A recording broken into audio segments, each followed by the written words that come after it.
Depuis 2011, la Côte d'Ivoire n'a plus enregistré de cas de poliomyélite. Un résultat qui permet à la Commission régionale pour la certification de l'éradication de la polio en Afrique de déclarer en novembre 2015 la Côte d'Ivoire pays libre de poliomyélite.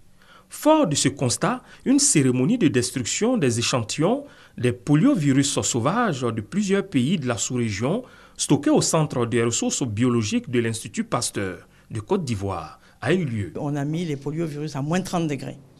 Donc ils étaient vivants encore dans le congélateur. Mais après, quand on les a mis dans l'autoclave, on va les mettre à 121 degrés pendant 40 minutes. Ils vont tous mourir.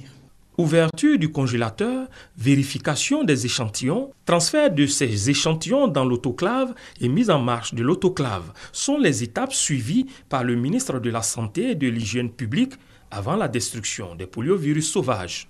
Après cette destruction, pour justement éviter que ces souches puissent éventuellement contaminer l'environnement, oui, aujourd'hui, nous pouvons dire que la Côte d'Ivoire est libérée de la polio et surtout des virus de la polio. Après donc l'éradication du ver de Guinée, le pays est en passe de réussir l'éradication définitive de la polio. Cela n'empêche pas, selon le ministre Raymond Goudou Kofi, de poursuivre les séances de vaccination.